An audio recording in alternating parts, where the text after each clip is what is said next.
The U.S. Navy assault ship, the USS Makin Island, arrives to dock in Hong Kong on Friday, May 25th. The ship joins the amphibious transport dock USS New Orleans, which arrived 2 days earlier. The visit comes amid a 7-week standoff between Chinese forces and the Philippines over the disputed Scarborough Shoals in the South China Sea. China, the Philippines, and several other countries all have competing territorial claims in the sea, which carries $5 trillion worth of ship-borne trade annually and boasts 10% of global fish resources. The U.S. also claims national interests in the South China Sea and recently took part in military exercises with the Philippines to the anger of the Chinese regime. The USS Makin Island wasn't involved in these exercises, but Captain Pringle says the ship stands ready to ensure peace in the region. Despite the looming tensions in the region, some crew members with connections to Hong Kong are taking time to relax. But growing up in the United States for so many years, not being back for about 15, 16 years or so, now that I'm finally back, I get to see my grandmother, my uncle, my aunt, and I miss them very much. So it's just a pleasure to be here, and love Hong Kong. The USS Makin Island was commissioned in 2009. The ship has a primary mission of deploying Marine landing forces and a secondary mission of sea control and power projection. It is currently deployed as part of the U.S. Navy's 7th Fleet. Welcome back, everyone, to GGN. My website is ggnonline.com, and on YouTube, ddarko2012. My backup channel is ddarko2013. And thanks to Spaceman for sending me that link. I kind of missed that video, that news story about another ship and basically on China's doorstep. So it says here, Taiwan deploys anti-China missiles report. They've been holding drills and other sorts of stuff, stocking up on weapons. It says here, Taiwan has for the first time deployed cruise missiles capable of striking key military bases along the southwest coast of the Chinese mainland. Local media reported on the 28th. It says the mass production of these, which have a range of 300 miles, has been completed and the missiles have come into service, Liberty Times said. These Taiwanese experts say that China's People's Liberation Army has more than 1,600 missiles aimed at the island. Next up, we have Taiwan businessman jailed for spying for China. Taiwan Supreme Court has upheld a decision to sentence a businessman to 3.5 years in jail for spying for China in a case local media says has spooked the island's own agents abroad. The court said that the Taiwanese agent was turned by the Chinese originally. And lastly, Taiwan and China have spied on each other since the split in 1949 after a civil war, which Beijing says the island is part of its territory, awaiting reunification by force if necessary. Then we have counterfeit Chinese parts slipping into United States military aircraft, says a report. It says counterfeit electronic parts from China are flooding into critical U.S. military systems, including special operation helicopters and surveillance planes, and are putting the nation's troops at risk, according to a new U.S. Senate committee report. Then moving on to a similar type story, researchers find vulnerability that could allow spying in Chinese chips used by U.S. Army. A team of researchers from Cambridge said that they found evidence that a Chinese manufactured chip used by U.S. armed forces contains a secret access point that could leave it vulnerable to third-party tampering. And remember in South Korea, that's that story that I covered where South Korea was actually training or offering classes for snoops, for spies, and they were being basically referred to by these professors from the schools and stuff like that. Now we have China targets immigrants on North Korean border. China has launched a crackdown on illegal immigration in its northeast region bordering with North Korea, states the press. So I saw this article, and then I found this article, which was U.S. forces spy on North Korea. U.S. Special Forces, the Special Forces, have been parachuting into North Korea to spy on the extensive network of underground military facilities. It says that disclosure by top U.S. commando officers, reminder of America's continuing involvement in the Cold War on Korean Peninsula and North Korea's extensive preparations for the conflict turning hot. But, you know, if it turns hot, it's going to be because the West wants it to. So, you know, they'll have little false flag South Korea ships that allow themselves to get blown up or something like that, or hit some like old mine from World War II. and then they'll blame it on North Korea. They're also parachuting or dropping leaflets, propaganda leaflets into North Korea as well. So next up, as Commandos raid Tampa, U.S. State Department power to declare war. So it goes on, it says, from a Wired magazine from the 24th of this month, Clinton goes commando, sells diplomats as shadow warriors. Clinton, wearing pearls and a silver and black blouse, climbed the stage and began to speak, and soon it all made more sense. She had an idea to sell and to defend. She described a vision in which shadowy U.S. and allied special forces, operation forces, working hand in hand with America's embassies and foreign governments together, play a key role in preventing low-intensity conflicts, and where prevention fails, the same commando diplomat team goes on the attack. So it says here from the Daily Bell, it happened again at the recent Tampa-based conference building the Global Special Operations Forces Partnership. The U.S. military staged a mock drill in violation of 130 years of Posse Comitatus, bars domestic forces from active use on U.S. soil. So it goes on here, says it wasn't just the U.S. Some 90 nations supposedly participated in the drill, which aimed to rescue Tampa mayor, supposedly kidnapped by terrorists. Ooh, that's interesting, isn't it? Kind of like the drills that they do on skyscrapers where they're swooping in with black helicopters, same special forces type deal, and they're lifting the bankers, right? You know, a lot of these mayors, they're on CIA payroll, so it makes sense. They're, got to get those assets out of there when the crap hits the fan. And of course, these people that they're saving them from, they're not people that were screwed over by them. No, they're terrorists. So there were helicopters overhead, and a tactical assault showed up by water. It goes on, it says, then these special op teams invaded a terrorist village, probably just a regular suburban, neighborhood, like a cul-de-sac or something, near the convention center, and rescued the mayor, who said he was grateful. It says here, Secretary of State seemed to inform the conference that the State Department now had the unilateral authority to declare a limited state of war via an expanding liaison with U.S. Special Operation Forces.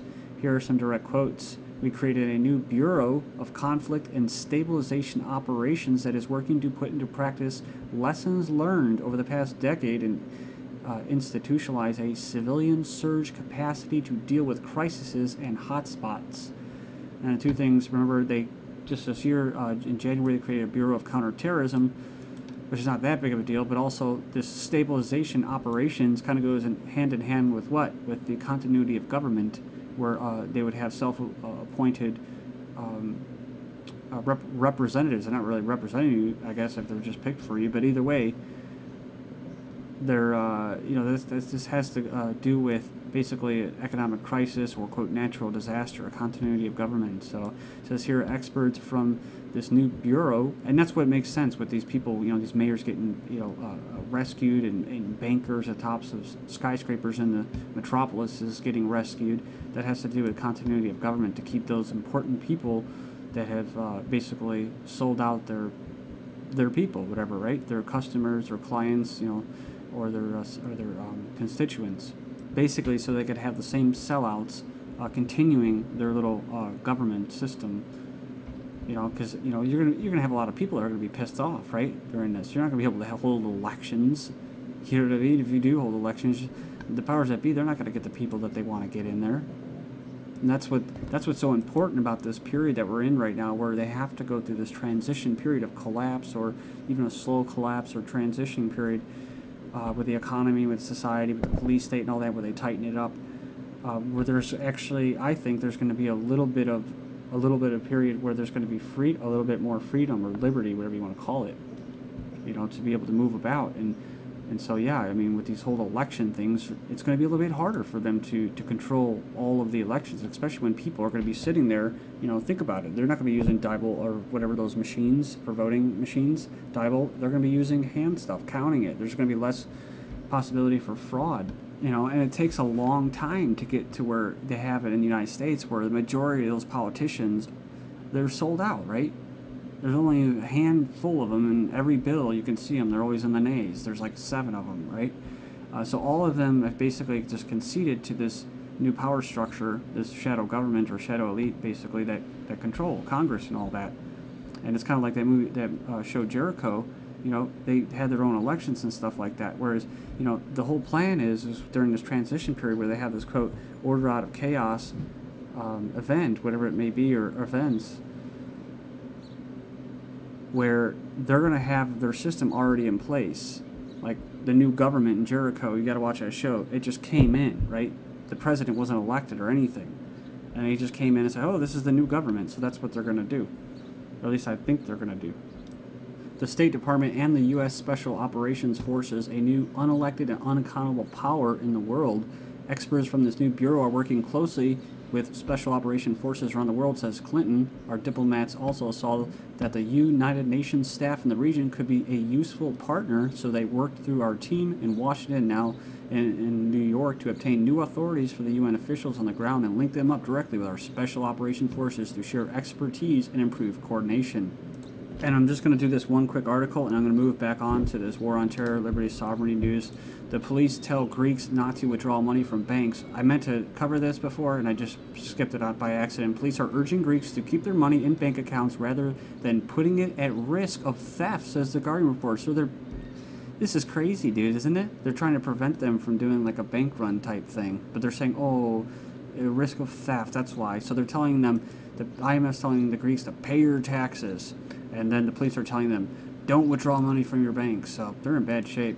Syrian massacre, Kofi Annan to have serious and frank discussions with President Assad, right? Over something that he had no part in, right? Syrian government denies rebel claims that massacred 110. And then it goes on and it says that that basically the troops in Homs were pinned down inside their base for a 9-hour gun battle with attacking rebels at the time, and insisted that the Houla deaths were a terrorist massacre. So, like everything else, they're getting desperate and they have to do these things. Kind of like in NATO with the anarchist thing, NATO 3.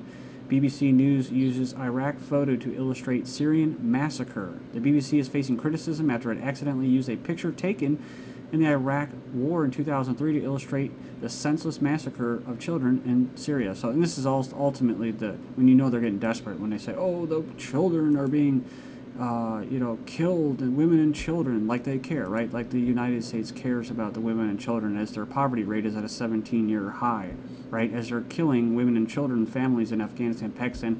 Oh, but they care about the Syrian children now all of a sudden.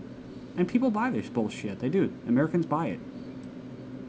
They buy it, whether it's, mass graves, when it ended up being the rebels in Libya. And, remember in Libya in the beginning, it said, that lady, the Gaddafi's army, they raped me and stuff like that. And then basically it came out that she was lying. Just like the fake raids by the Syrian rebels opposing as the government, or the burying them alive. That was all staged. So Houla Syria stunt proves old tricks are best tricks. NATO learned from the best, so this information trickles out. It goes on, it says, it's becoming clear that the Syrian government was not responsible for shelling to death some 32 children and their parents. Now, this is the same people that are trying to get you to think that they care about children. They're the ones that are responsible for backing the terrorist groups that are responsible for it. And they plan color revolutions and get regime change, like in Egypt, where they had, everyone thinks that this is progress, this is democracy spreading. Well, Egypt's Brotherhood, Muslim Brotherhood, that's now in there, calls for intervention in Syria. So you know who they're working with, the West and Israel. Yeah, and it says that the international monitors aren't doing enough. And that's the catch. When I read in the comments of all those the articles on the UN and basically Assad, all those people in the comment boards, or at least most of them, they say, they're not doing enough. They're a joke. UN's a joke, They're asking for the UN to get fangs, basically. They want the global government to have fangs and just go around doing this stuff. Basically killing people in the name of democracy. I mean, it's like I said before, they buy it. They believe this bullshit. They believe it. It's horrible, dude. So it says here that these Lebanese are arming the Syrian rebel terrorists, right? Which are being smuggled through Libya, which has now been overtaken. And when they're done with Syria, they'll use that to basically go and attack Iran. But until then, Russia says Syrian opposition is massacring people to spark intervention, while Russia arms shipment en route to Syria, says a report. Then the U.S. says they're ready from a military perspective to stop Iran from creating nuclear weapons, while the Israeli MK says, I didn't mean to shame the Holocaust by calling African migrants a cancer. U.S. drone strikes increase in Pakistan to 31 since Wednesday, and then 4 more killed in Pakistan on Saturday. An Afghan family is killed by a NATO airstrike. As this is GGN and I'm Darko.